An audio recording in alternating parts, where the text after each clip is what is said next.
24. Flesh as Food. The diet appointed man in the beginning did not include animal food. Not till after the flood, when every green thing on the earth had been destroyed, did man receive permission to eat flesh. In choosing man's food in Eden, the Lord showed that what was the best diet. In the choice made for Israel, he taught the same lesson. He brought the Israelites out of Egypt and undertook their training that they might be a people for his own possession.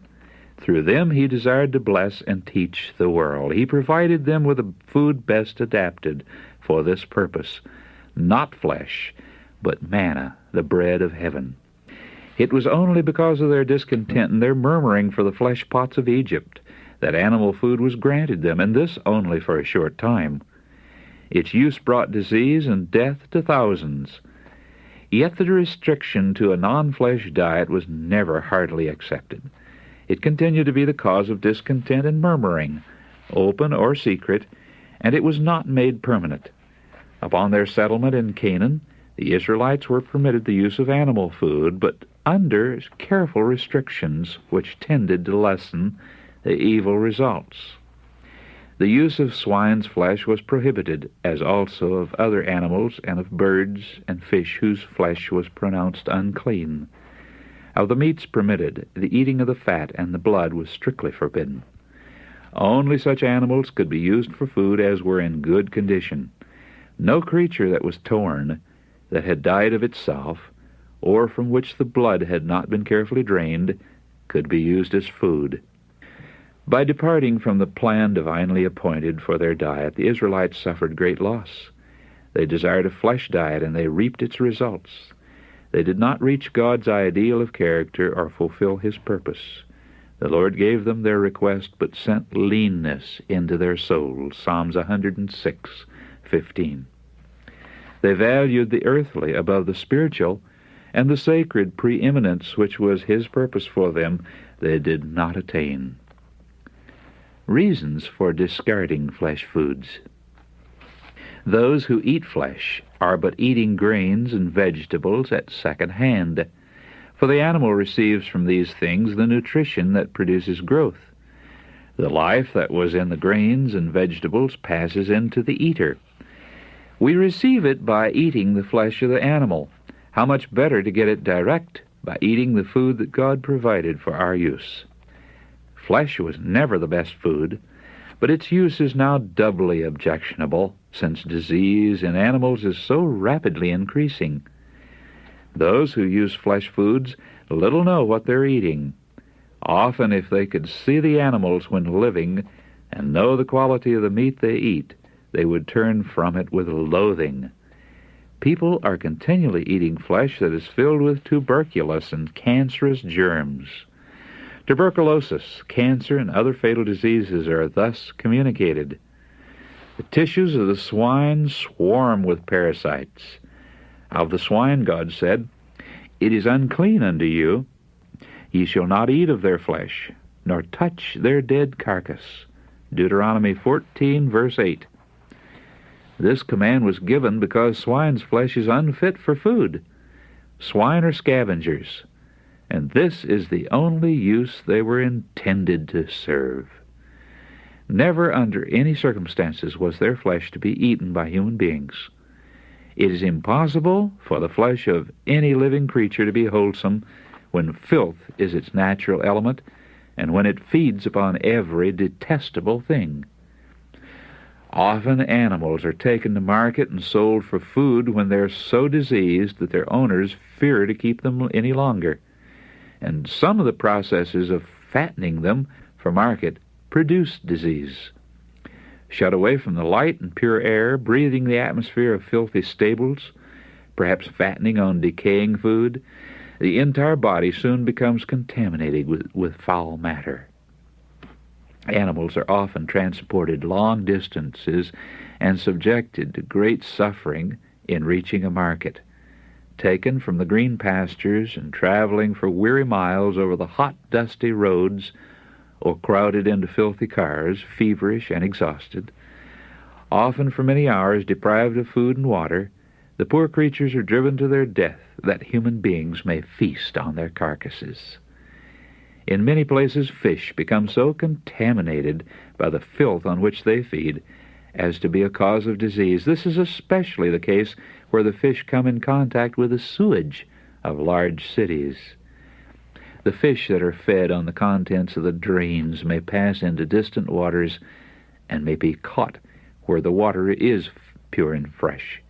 Thus, when used as food, they bring disease and death on those who do not suspect the danger. The effects of a flesh diet may not be immediately realized, but this is no evidence that it is not harmful. Few can be made to believe that it is the meat they have eaten which has poisoned their blood and caused their suffering. Many die of diseases wholly due to meat eating, while the whole real cause is not suspected by themselves or by others. The moral evils of a flesh diet are not less marked than are the physical ills. Flesh food is injurious to the health, and whatever affects the body has a corresponding effect on the mind and the soul. Think of the cruelty to animals that meat eating involves, and its effect on those who inflict and those who behold it.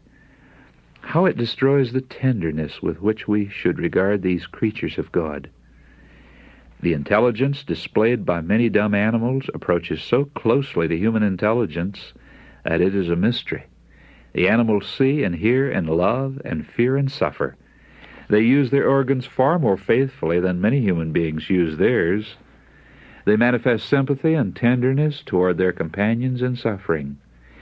Many animals show an affection for those who have charge of them far superior to the affection shown by some of the human race. They form attachments for man which are not broken without great suffering to them. What man with a human heart who has ever cared for domestic animals could look into their eyes so full of confidence and affection and willingly give them over to the butcher's knife? How could he devour their flesh as a sweet morsel? It is a mistake to suppose that muscular strength depends on the use of animal food. The needs of the system can be better supplied, and more vigorous health can be enjoyed without its use.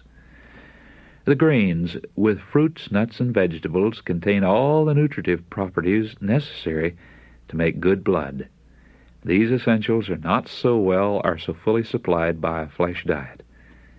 Had the use of flesh been essential to health and strength, animal food would have been included in the diet appointed man in the beginning. When the use of flesh food is discontinued, there is often a sense of weakness, a lack of vigor.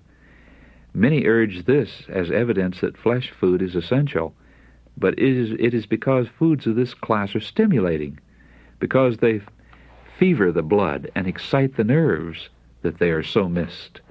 Some will find it as difficult to leave off flesh eating as it is for the drunkard to give up his dram, but they will be the better for the change. When flesh food is discarded, its place should be supplied with a variety of grains, nuts, vegetables, and fruits that will be most nourishing and appetizing. This is especially necessary in the case of those who are weak or who are taxed with continuous labor. In some countries where poverty abounds, flesh is the cheapest food.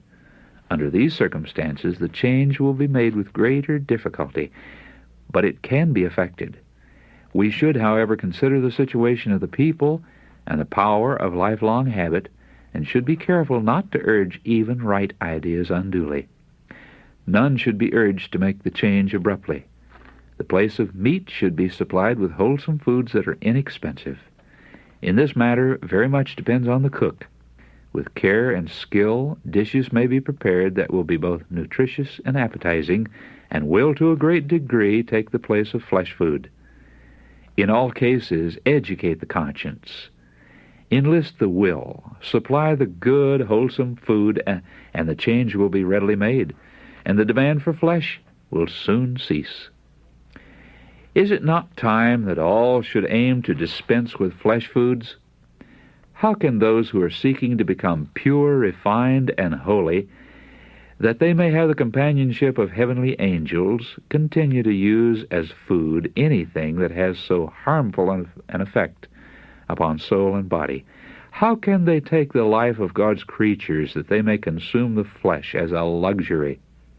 Let them, rather, return to the wholesome and delicious food given to man in the beginning, and themselves practice and teach their children to practice mercy toward the dumb creatures that God has made and has placed under our dominion.